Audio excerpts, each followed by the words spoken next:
Boa tarde aí, pessoal. Agradeço a presença de todos. Apresentar aqui sobre o sistema de aquisição de dados da Aerodesign 2016. Bom, basicamente o objetivo é falar um pouco sobre a introdução de sistemas, sistema de aquisição, processo de calibração e abrir dúvidas, esclarecimento de dúvidas. Acredito que não deve demorar a passar por esses três tópicos. Acho mais importante, mais poder de agregação, agregamento, para vocês na parte de esclarecer dúvidas. Então, o sistema de uma aeronave para o aerodesign, basicamente, falando de uma forma geral, nós temos o sistema de controle, sistema propulsivo e a parte do sistema de aquisição de dados.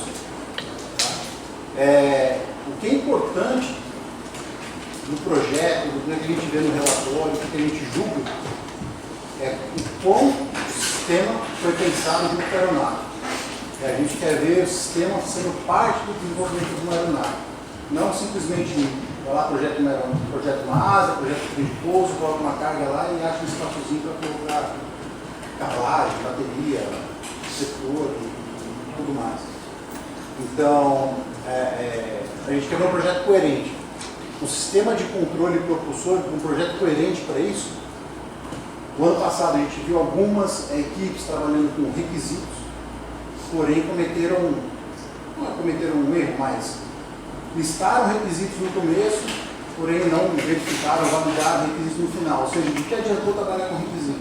Não sei se alguma equipe que está aqui presente trabalhou dessa forma, mas mostra que necessita, né, a gente puxar um pouco aí nesse lado, né, para a equipe poder entender realmente o que ela fez. Que ela, vou trabalhar com requisito, ok, mas chega lá no final e esqueceram que tinha trabalhado, tinha um requisito lá no início. Não olharam de volta para trás para ver se o projeto foi realmente completo e conclusivo mediante os requisitos que eles tinham.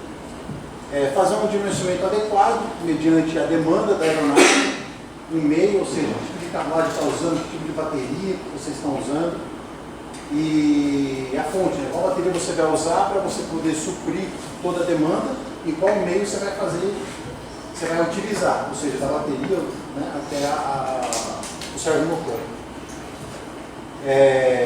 De novo, a distribuição do sistema no projeto é uma coisa muito importante.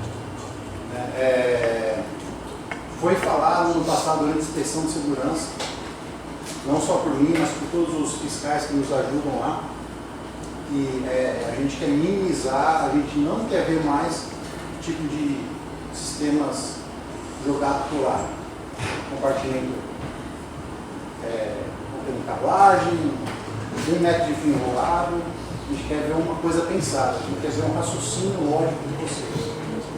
Tá? Acho que a mesma coisa que é válida da parte de distribuição do sistema de projeto, né, a parte de aquisição de dados, onde na verdade vocês utilizam sensores para poder medir as grandezas envolvidas no voo, né, e com isso aí fazer a gravação de dados, fazer a parte de não só a competição, mas a gravação de dados também, às vezes, para um dimensionamento prévio da aeronave que vocês possam utilizar em voo de protótipo. Então, pontos importantes para sistemas: embasamento nas decisões, o sistema simples, porém bem explicado. A gente não precisa, dependendo da aeronave de vocês, não precisa ter um sistema muito complexo, não precisa ser um sistema muito robusto, vamos assim dizer, mas vocês mostrarem clareza no raciocínio e uma lógica, uma coisa coerente entre o desenvolvimento inicial até o primeiro voo de vocês, o primeiro voo do protótipo, para a gente isso já é bem válido. Isso é muito bem visto na hora da gente poder olhar o relatório e corrigir o relatório de vocês. Então, a coerência no raciocínio, isso que eu julgo uma coisa muito importante, acho que é a coisa que mais pesa para a gente. Obviamente, a gente julga também parte de inovação de sistemas, que vocês julgam que podem ser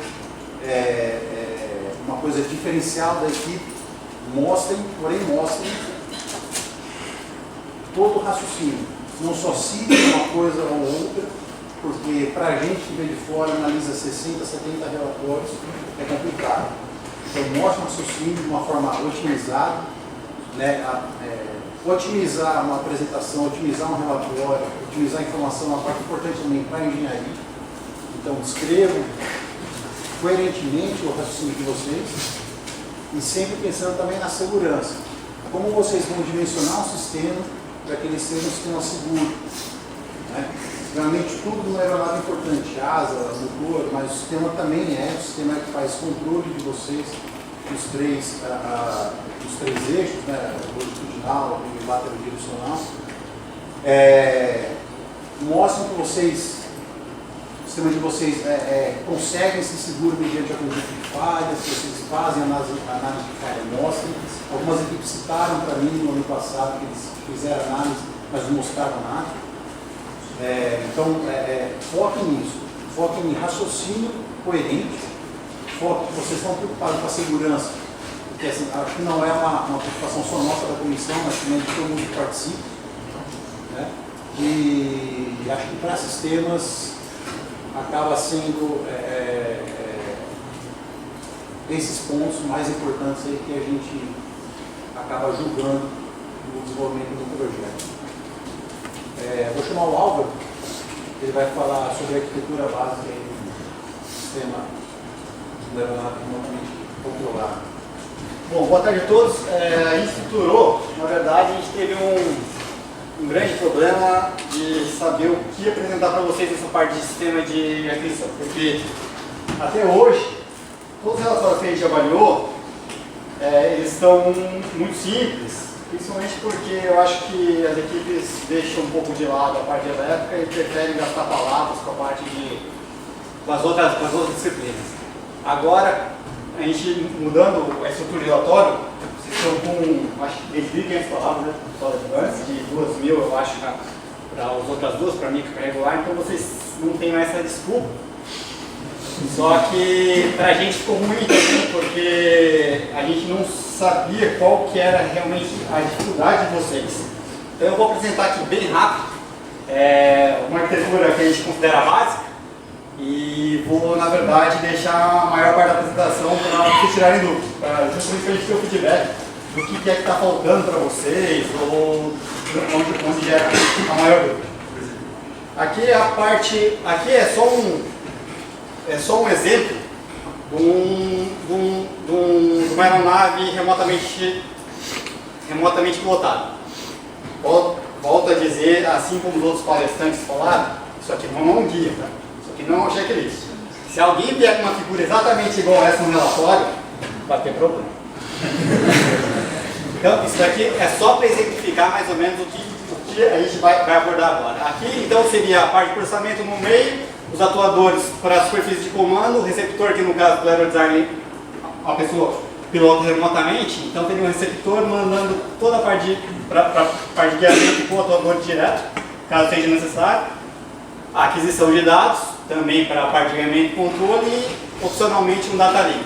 O que a gente está chamando de guiamento e controle? Isso daqui seria, por exemplo, o que a gente almeja na Advanced um dia, que a aeronave seja autônoma. Então é por isso que ela recebe toda a parte de sensoriamento e também conversa diretamente com o atuador, ou pode passar o controle manualmente para o controle externo. Então, entrando mais no mundo de aquisição de dados, seria aquela parte direita do slide anterior, o que vocês deveriam estar focando? Sensores, como é que é a parte de comunicação entre sensores e a unidade de processamento, e opcionalmente um data link, que na verdade para vocês hoje não é bem um opcional, né? Porque vocês têm um requisito hoje para estar mandando o sinal de velocidade para o sol. Inviabiliza voo? Como já foi comentado, não. Mas é um opcional praticamente obrigatório para vocês. Tá? Então, entrando num exemplo de um sensor, o que é importante vocês mostrarem para a gente? Aqui eu peguei um sensor barométrico, sensor de pressão, na verdade. Todas as características foram retiradas do datasheet do componente. Vocês precisam entender como esse componente funciona e como ele cabe no projeto de vocês. Como que ele se comunica com a unidade processadora? Aqui, no caso, ele comunica num barramento I2C, que é um barramento serial. Vocês dominam esse conhecimento? Isso vocês precisam saber, por quê? Porque dependendo do barramento que vocês utilizarem, dependendo do carregamento do barramento, vocês têm problema de aquisição. Tem uma frequência de aquisição que vocês precisam. A alimentação, a alimentação é muito importante. A gente já pegou o sistema de aquisição de dados que funcionava com 5 volts e estava sendo alimentado com 12 volts direto. Pô, com um cara de elétrica isso daí é zero. Vocês tem que ter uma coerência. O projeto tem que ser coerente. Se você já erra direto na alimentação do componente, imagina o resto. Aqui, por exemplo, já é a curva que o próprio fabricante te dá de altitude acima do mar e a pressão barométrica aqui. Vocês precisam saber interpretar isso. O que desses dados vão sair do barramento aqui? Isso vai sair, sei lá, altitude direta, vai sair pressão, a partir da pressão, na verdade vocês têm que calcular a altitude. Isso está no datasheet do componente. Você tem que saber, e num gráfico desse, ele já te dá o limitante. Ele funciona no intervalo 300 a 1100 HPA. Entendeu? Então, precisa de tudo isso? Não precisa? Atende a expectativa? Esse sensor cumpre o que vocês precisam? Aqui, explicando um pouco a parte de barramento. O barramento, na verdade nem todos os sensores conversam com vocês no barramento. Pode ser que ele seja simplesmente um transdutor de grandeza física para uma grandeza de tensão. Mas nesse caso, como era um sensor anterior, ele comunicava no barramento I2C. Esse barramento, tem N características desse barramento que vocês têm que tomar cuidado. Tá? Por exemplo, o I2C. O I2C, aqui só foi um exemplo, mas no mercado aeronáutico a gente conversa em 1553, a RINC 429, a RINC 665. O que é isso? Vocês sabem como funciona? A unidade de processamento de vocês atende, ela tem a capacidade, de repente, de conversar nesses barramentos. Qual a taxa que vocês conseguem fazer de aquisição de dados desses sensores? São N sensores. Sensores podem estar conversando em paralelo ou não, existe um maestro, no caso do I2C, sim, só um exemplo aqui, o intuito não é dar um curso de I2C, mas o I2C, a unidade de processamento, ela é master e todo mundo que está carregado nele, ele é serial, então ninguém conversa se o mestre não mandou. Então se a unidade de processamento não mandou o cara conversar, ele não vai conversar. Vocês têm um requisito de colher o dado a 10 Hz. Não significa que vocês vão colher o dado no sensor a 10 Hz. O dado que vai estar divulgado para a comissão é a 10 Hz. Mas esse dado precisou ser trabalhado? Esse dado não precisou ser trabalhado? Vocês acham que precisa? Você acha que não precisa? É ruidoso ou não é? Isso faz parte da engenharia. Vocês têm que avaliar se isso deve ser ou não tratado esse dado. Tá? Então aqui está o exemplo das velocidades do I2C. Hoje o I2C conversa a 400 kbps por segundo. Então, sei lá, se tiver 10 sensores, 10 sensores para 10 Hz, atende tranquilamente. Mas eu preciso saber que vocês pelo menos se preocuparam com isso. Vocês têm que correr atrás das características de cada componente. Por exemplo, a unidade de processamento. A unidade de processamento, ela conversa em I2C. Vocês escolheram um monte de sensor lá, que o sensor já te dá a possibilidade de conversar em I2C, ela te dá um dado digital.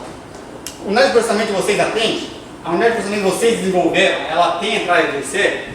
Ela conversa 1553, ela conversa a RINC, ela conversa serial 422, ela conversa serial 232, não sei. Ela tem uma unidade AD, analógico digital, digital analógico. Isso ninguém nunca escreveu no relatório. Vocês vêm com uma unidade e falam, meu sistema de aquisição é esse. Porra, mas de onde veio? Qual foi? Como é que vocês estudaram? A gente vai ter que pegar o datasheet daquele sistema todo de vocês e sair procurando para ver se a grandeza física do avião de vocês atende aquele sensor ou não. Pô, você acha que o juiz que tem 20 relatórios para analisar vai ficar pegando datasheet de cada sensor de cada avião para ver? Não vai, não vai. praticamente você citar um negócio lá que o cara não vai nem usar. O cara não vai nem se dar ao trabalho de avaliar aquele sistema de aquisição. Aí depois você diz, oh, mas pô, eu citei, estava lá o sistema de aquisição, cadê a minha nota? Para mim, a foto do sistema lá, eu estou falando que vocês devem usar esses sensores, não estou falando que vocês devem usar esses sensores, mas existe toda uma preocupação para desenvolver um sistema. Esses sistemas, por exemplo, esses exemplos que eu dei, é seguro? Precisa de redundância? Estou falando para vocês usarem a norma FAR 25, não estou, mas usar a norma que vocês precisam de ser redundância, voltando no que o Hernani falou, parte de segurança, um único sensor é o suficiente. Se o sensor falhar, a missão de vocês continua válida. Hoje, se um pitot numa aeronave comercial falhar, pô, está perdido. No entanto, se o pitot hoje congela, como é que ele faz? A gente tem outros pitots. Posição de pitot é diretamente ligado ao pessoal de aerodinâmica. Ele é um sensor de pressão. Ele foi instalado de vez na aeronave, ele está num local que realmente reflete o escoamento de velocidade no eixo X da aeronave. Tá, não tá? Se vocês colocarem num setor de baixa pressão, não adianta nada a calibração de solo, porque é uma calibração estática. Na hora que ele estiver voando, ele está no setor de baixa pressão, não vai estar tirando velocidade para. Tudo isso faz parte do projeto de sistema.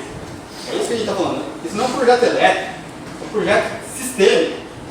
Desde a instalação do sensor, a calibração do sensor, se ele está harmonizado na aeronave ou não, a gente precisa que vocês saibam disso. Precisa que vocês expliquem isso para a gente. Tá? Tem que ter uma coerência, um projeto de início, meio e validação, no nosso caso. Nunca tem fim, o projeto de sistemas nunca tem fim. Aqui, só para voltar então, esses são os parâmetros obrigatórios hoje na classe Advanced. Vou ter que dizer uma coisa, nós simplificamos. Quem participou da Advanced até ano passado, retrasado, sabe que os parâmetros eram completamente diferentes, né? Esses são os obrigatórios, mas antigamente vocês tinham alguns parâmetros que eram bastante complicados de ser levantados. Por exemplo, um dos piores parâmetros hoje, computacionalmente falando, é o sensor de AOA, de ângulo de ataque. Muitos tentaram, muitos disseram para a gente que estavam medindo o ângulo de ataque por inercial. Eu quero ver um paper hoje que diga para mim que consegue medir ângulo de ataque inercial. Eu dou um exemplo para vocês. A aeronave design, ela para no ar ou não para com o vento? Para.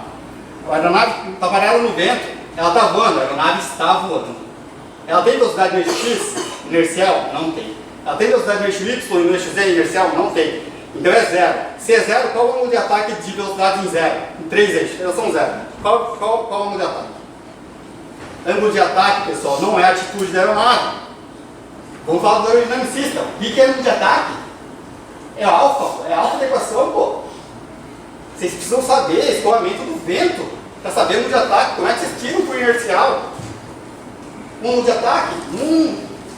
Sabe? Não tem coisa. Existe a possibilidade? Existe na academia hoje vários papers que falam como vocês de repente podem sair com inercial no ângulo de ataque? Sim. Precisão é boa? Depende da sua missão. A Embraer hoje tem o Super Tucano. O Super Tucano é turboprop também e a gente não tem o sensor, não tem a venda de AOA. A gente tira o sensor, o ângulo de ataque computacionalmente. Como? Esse é o desafio de vocês. Os aerodinamicistas conseguem tirar. Se fizer uma engenharia reversa, CL alfa, etc, tal. Se você tiver toda a equação na aeronave, se fizer uma engenharia reversa, você tira o alfa. O alfa é embora da equação. O resto vocês têm. Tira. É preciso, não é? Isso cabe a gente avaliar vocês. Tá? Então, isso aqui são os parâmetros obrigatórios. Está no relatório, está no regulamento. Então, praticamente é só para mostrar aqui, no caso. Um pouquinho. Só parte de Pressão estática, foi perguntado, acho que hoje de manhã ou ontem, se poderia usar o diferencial em uma tomada estática à parte. Lembrando que a gente quer o dado raw, a gente quer o dado cru. Vocês podem usar do jeito que vocês quiserem, a gente precisa do dado cru também, gravado no centro de armazenamento. Vou chamar agora o Serginho aqui para mostrar para vocês como vai ser o processo de calibração do Python. Pessoal, tudo bem? Eu fiz alguns slides aqui só para dar uma ideia de como vai ser o processo de calibração, tá? As equipes elas vão querer também testar os seus próprios sistemas, certo? Uma vez que elas vão construir, vão desenvolver o sistema e vão querer saber se o sistema está funcionando e está dando o que devia dar, certo? Então assim, a gente não quis colocar aqui a maneira como nós estamos fazendo, certo? Porque senão a gente já vai entregar a maneira como nós estamos fazendo e eu acho que às vezes tem um exercício também de saber calibrar o seu próprio sistema. Tá? Isso é literatura, inclusive, que trabalha sobre a anemometria, tá? Mas aí, basicamente, por vista conceitual, a gente tem os pitôs do avião lá, um ou mais, certo? Depende de quão robusto você quer que o seu sistema seja, para a falha de um ou não. Um ou mais sistemas. E depois de um certo processamento da leitura do pitô, né, a gente obtém um valor de velocidade. Né? No caso aqui a gente está pedindo metros por segundo. Então, como que funciona a calibração? Né? O tubo de pitô ele mede com a diferença de pressão entre uma pressão estática e uma pressão total. O que a gente vai fazer? A gente vai introduzir artificialmente na pressão total uma pressão conhecida, tá? Pessoal, quem for lá e colocar 2.500 bar no seu pitôzinho, você vai explodir ele. Assim, como eu falei, é só um exemplo, tá? E a gente também não vai usar um compressor industrial para pressurizar o sistema de vocês, tá? Então assim, uma pressão conhecida, esse é o conceito, certo? Na entrada de pressão total e a gente vai ler o valor que o sistema de vocês está dando. Como toda medida lá que a gente falou, coletada, fornecida para a gente em 10 Hz, ela é através do sistema mesmo, né? A gente vai pegar lá o pendrive, o USB e vai passar para o nosso computador para calcular a pontuação. No momento da calibração a gente não vai ficar no tira e põe do pendrive para lá cada vez que a gente testa uma velocidade diferente. Isso é o motivo principal da gente ter pedido o data link aí, né? Então, como que vai funcionar? O aviãozinho vai ser colocado ali no chão, a gente vai chegar com o nosso sisteminha lá, vai plugar na entrada de pressão total, vai pressurizar o sistema, vocês vão estar com o data link lá, a gente vai colocar tanto de pressão e vai ver quanto está dando no sisteminha de vocês.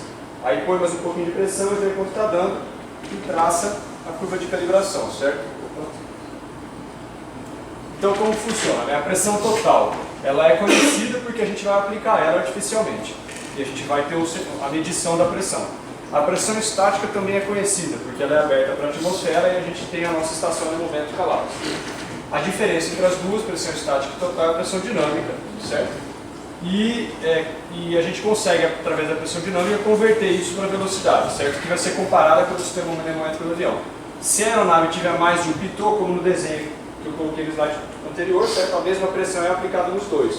A aeronave que faz o que quiser com aqueles dois sensores para dizer a velocidade que o avião está. Escolhe mais, por exemplo, coloca 3 e volta os dois que estão no mesmo estado, não sei. A critério da equipe, certo? Se ela quiser botar mais um sensor, o fato é que a gente precisa de uma velocidade. E aí o que nós vamos fazer? A gente vai colocar ali, plotar o que o sistema está indicando contra o que nós estamos medindo pela conversão de pressão dinâmica para velocidade e vai ter uma curva. Não necessariamente o sistema mede direitinho, certo? E aí baseado na curva a gente tem uma correção. Por que isso? Simplesmente porque se tiver um avião indicando quando está 30 metros por segundo estiver indicando 60, essa curva aqui vai ter uma derivada que vai reduzir a hora que o avião estiver voando, ele vai falar para a gente 60, a gente vai corrigir e falar, não, 60 para esse cara aqui é 30 de verdade. Certo? É só para isso que serve a curva de calibração. Pode passar no aí. E aí, apenas para deixar mais claro também, né, como que a gente vai fazer isso? Para conectar o sistema de calibração na tomada de pressão total, vai ser usado uma mangueira de borracha. Tá? A princípio, a gente está pensando em fazer com o mesmo tipo de mangueirinha que se usa para ligar o tanque de combustível. Por quê? Porque essa é uma que vocês têm e se vocês quiserem ver como encaixa, vocês mesmos já conseguem testar na casa de vocês aí, certo? no laboratório de vocês o encaixe entre a mangueirinha de combustível e o tubo de pitot. Da mangueirinha para trás, certo? Está com a gente vai chegar com a ponta da mangueirinha de combustível e tem que encaixar no pitot. Se para fazer esse encaixe precisar de qualquer outro dispositivo, esse dispositivo é com vocês. Então se você tem um pitot que é desse tamanho de diâmetro e a mangueirinha é desse, o encaixe é de vocês, a gente só vai chegar com a mangueirinha. Tá? Se for ao contrário, muito fininho, você entra e fica folgado, também o adaptador que tem que fazer é de vocês, a gente vai chegar com a mangueirinha. Se porventura a gente não conseguir fazer com a mangueirinha de combustível, tá? Eu princípio eu não vejo impedimento para isso, mas se a gente tiver algum problema em relação a isso, a gente avisa vocês com antecedência e muda o processo de encaixe ali, tá? Mas a princípio vai ser a mangueira de combustível. E aí, como eu falei, mais detalhes fornecidos em breve, tá? Então hoje essa é a nossa previsão de como vai ser. Beleza?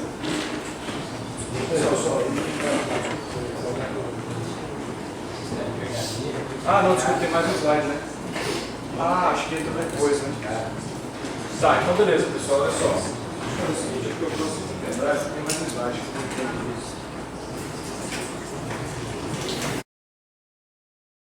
Beleza, pode passar os primeiros aí. Beleza, pessoal, então ó, só uma dúvida também que pode surgir, tá? A gente colocou lá no sistema, no regulamento, como velocidade calibrada, tá? Então, só para explicar um pouquinho, uma base aí de anemometria, tá? Um avião, claro que nada é fácil, nada é simples no avião, certo? A gente, quando fala em velocidade, a gente pode estar falando em 5 coisas diferentes, tá? A velocidade indicada, velocidade calibrada, velocidade equivalente, velocidade verdadeira e velocidade em relação ao solo, né? Ground speed. Em inglês, né? Calibrated airspeed, equivalent airspeed, true airspeed e ground speed. E indicated airspeed. O que significam essas velocidades, tá? Quando um avião voa, certo? E tem lá o tubo de pitot, ele está medindo alguma coisa e mostrando alguma coisa para o piloto. Aquilo que o piloto está vendo é velocidade indicada. Por quê? Porque existem erros de medição do instrumento, certo? Da pressão que está sendo lida nesse pitot, tem erros de medição do sensor, tem erros de medição devido ao próprio escoamento que ele está lendo ser alterado pela aeronave. Isso é muito significativo num avião, porque o pitot de um avião é desse tamanho e o avião é muito grande, certo? Então o próprio avião deforma o escoamento e a velocidade que ele está lendo não é a velocidade lida longe do escoamento deformado. Então tem problemas de leitura, certo? Porque o equipamento que está medindo está dentro de um escoamento alterado. E aí, quando a gente corrige os erros de medição do instrumento, a gente chega no que a gente chama de velocidade calibrada. Tá? Da velocidade calibrada para baixo, não existe mais erro do avião. Então, se eu tiver um avião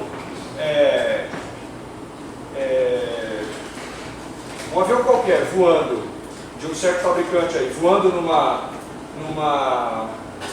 por exemplo, 200 nós de velocidade calibrada, e tiver um outro avião de outro tamanho, pequeno, e tiver também a 200 nós de velocidade calibrada, 200 nós de velocidade calibrada para os dois aviões é a mesma velocidade. Tá? Indicada não, pode ser que um esteja indicando 201 e o outro 199, porque o errinho deles é um nó para mais, um nó para menos. Mas em velocidade calibrada, corrigida, certo? Se eu estou falando de 200 nós, independe do avião. Quando a gente corrige a compressibilidade adiabática, aí a gente está falando em velocidade equivalente. O que significa isso? De modo geral, sempre que eu vou calcular a velocidade equivalente, eu estou usando o rho do nível do mar. Então, se eu tiver 200 nós e eu dividir aquele meio de rolê quadrado, né? Eu dividir pelo rho do nível do mar, a velocidade que eu obtenho é equivalente.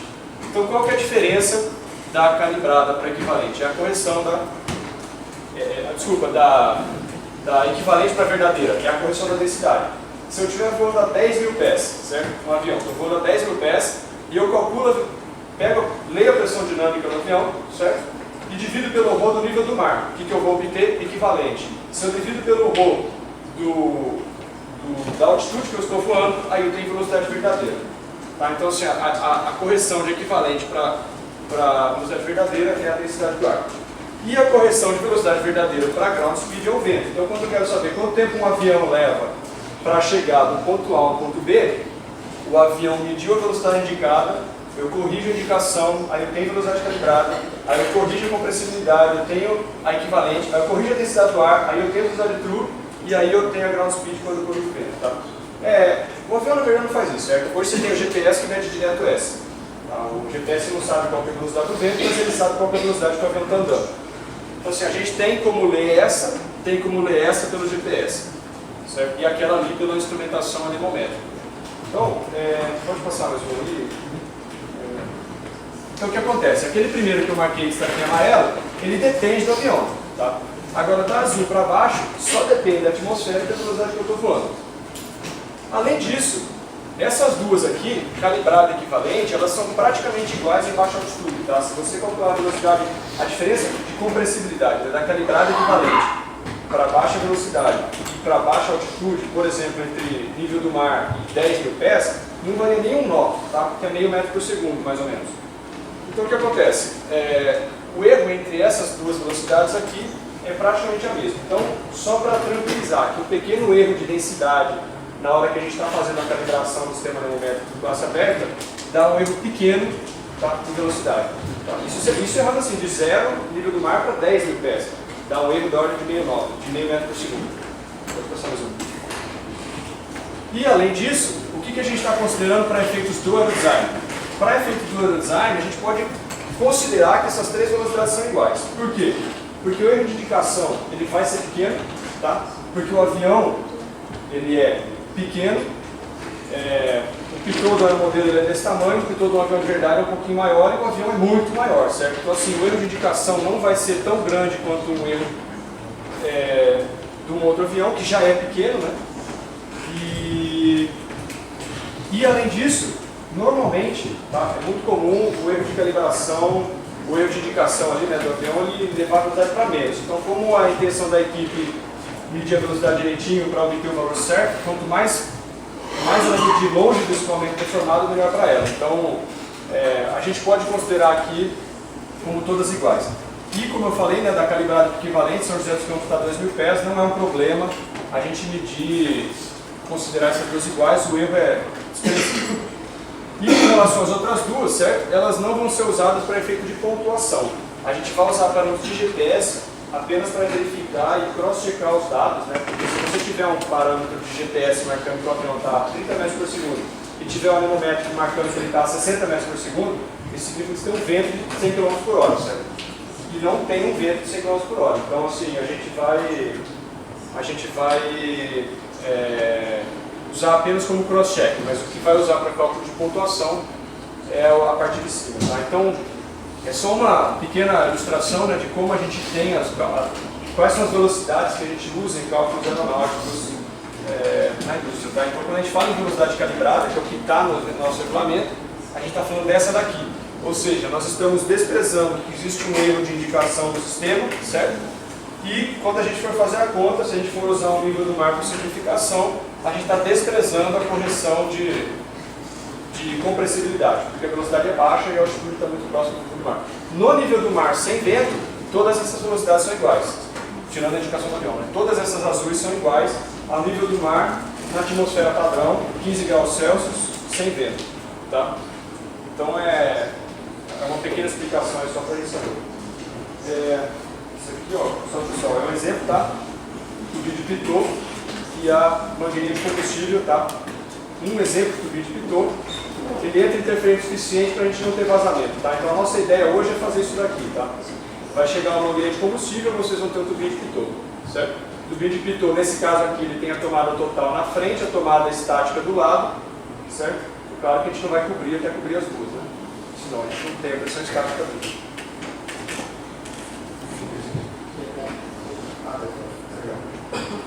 Beleza, pessoal? Aí, se tiver alguma dúvida em relação a isso também. Pessoal, eu sempre quero planejar a apresentação do sistema. De novo, acho que é muito mais produtivo para todo mundo aí perguntar agora, usar esse momento para tirar dúvida, questionamento.